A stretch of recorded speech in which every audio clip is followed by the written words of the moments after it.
Deduction, deductive methods, and induction exist. We should not neglect it.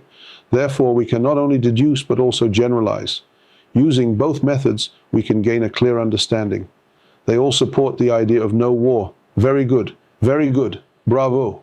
Let's look at each one separately. Let's separate them, then reassemble them and synthesize them.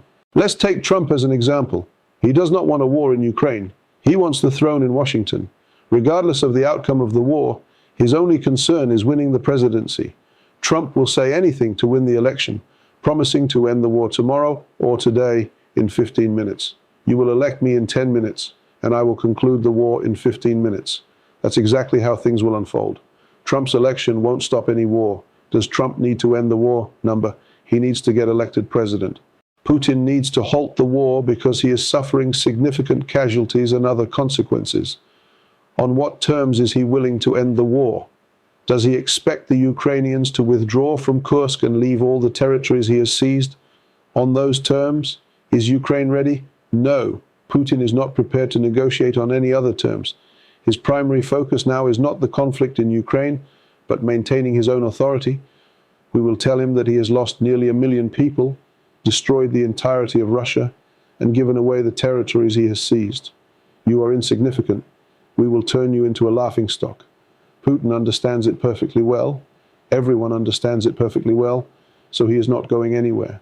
Next is China. Does China really need a war in Ukraine? Of course, China does not need the war in Ukraine. The war in Europe is dividing those who oppose China. It's the best war China can get.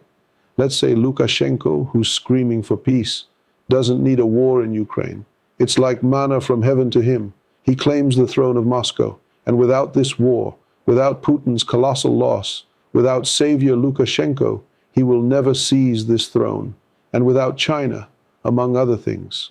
We can list as many as we want. Upon dividing everyone, we discover that each person either genuinely requires war or seeks something else unconnected to peace. No one has set the goal of peace. Suppose Zelensky's goal is peace. He aims to reclaim the territories that Putin has seized.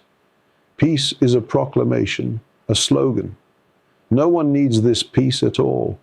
Do those who profit greatly from war require peace? Those who earn epaulets with huge stars from war, do they need peace? Maybe NATO needs peace. Could they effectively deploy their forces in such a manner? No, they couldn't. They lacked sufficient funds for hiring janitors prior to Putin's incursion into Syria and the subsequent strengthening of NATO. Now they have plenty of money.